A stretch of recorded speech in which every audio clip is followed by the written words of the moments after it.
Байтұрсынұлының «Ат пен есек» аудармасы.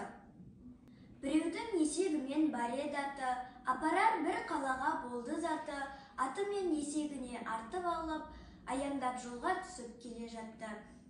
Жүк ауыр, есек сасып алақтады, иесі демалуға қаратпады, әл кетіп жығыларға таяғанда, жалынып атқа есек сөз айтады. Ат достым, жүгім ауыр, хәлім бітті, емеспін жүре алатын енді тіпті, зорығып, жолда өліп қалатынмын, алмасаң ауыстырып біраз жүкті. Ат оған ешбір жауап қайтармайды, ауырлап жүгін есек қайқаңдайды. Ентігіп, ішін соғып, дымы құрып, жүруге одан әрі жай қалмайды.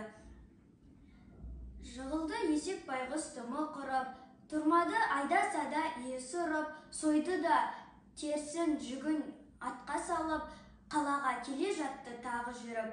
Қараңдар, шара бар ма мына сорға, аяғын ат келеді басып зорға. Қысымды есек көрген бұл да көріп, болдырып бұлғақтайды оңды солға. Өткен іске өкініп ат келеді, мен қате еткен екем ах деді. Есектен аз жүк алып қарасқанда, қиындық мұндай маған болар еді?